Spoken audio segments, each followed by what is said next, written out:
What's up everyone, it's Steven Chalet here. Today I'm answering the question, how do you take your films to the next level? Let's get started.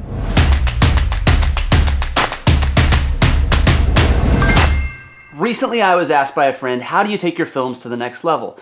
The first thing you need to ask yourself is, what does that mean to you? What is the next level for you? For someone who's a photographer that's just getting into video, that answer is going to be different than it will be for someone who's been shooting video for 10 years. The thing I advise you to do is find inspiration, find a mentor, someone that you look up to. It doesn't have to be someone you even know. You can find people on YouTube that you like the videos they create and look at what they're doing. That inspiration, finding someone who's at the level that you want to get to, is one of the best ways you can get to the next level, because you're going to see the things that they're doing and you can pursue similar storytelling techniques, camera techniques, and learn from them. There's so much free content out there. There's no reason you can't be going to the next level in every video that you do.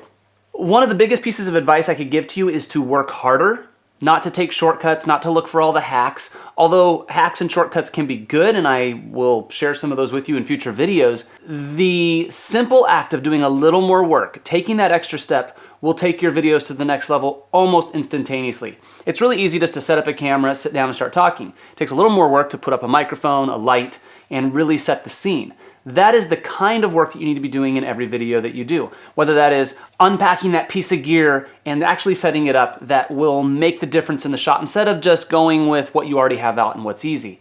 Asking people to move something. That's a simple thing that can up the game in your video shots. Asking someone to stand in a little bit different of a place will take it to the next level because you are now controlling and directing the environment. A lot of times people just want to go with what's easy, shoot what's available, and they don't want to move something around or take that extra bit of effort. And I think that little bit of effort is what your competition isn't doing, it's what other people aren't doing, but the people that you admire, they're putting in the extra effort. Take it one step at a time. Introduce one new technique and work with that for a while. For some of you that might mean adding a tripod and using that, or using a slider for the first time to get some more dynamic footage.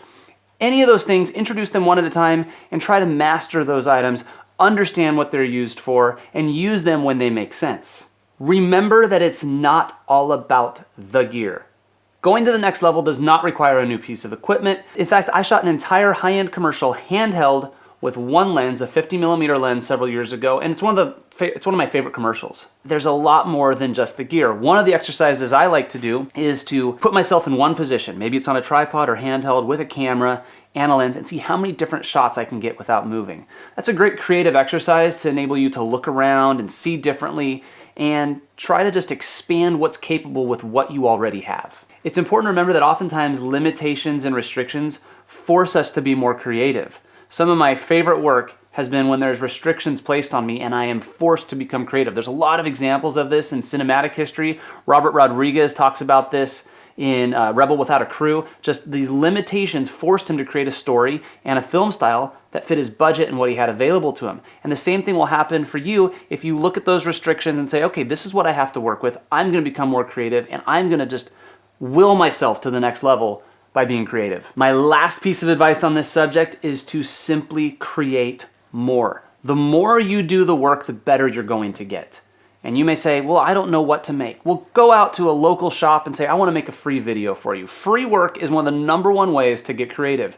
You'll place yourself into a new environment, a new subject, a new story to tell, and you'll do the work for free. And if it's not good, that's okay. Nobody paid you for it. If it's great, perfect, good experience and good exposure, and no matter what, you're always learning. There is no downside in creating more. I've been doing this for 15 years professionally, and I'm still looking for free projects to create just because it enables me to do something different or to experiment with filmmaking techniques that maybe I'm not ready to charge a client for. That's it for today's video. Please hit that like button, subscribe if you haven't already, hit me up in the comments, let me know what you'd like to learn more about, and I will see you next time.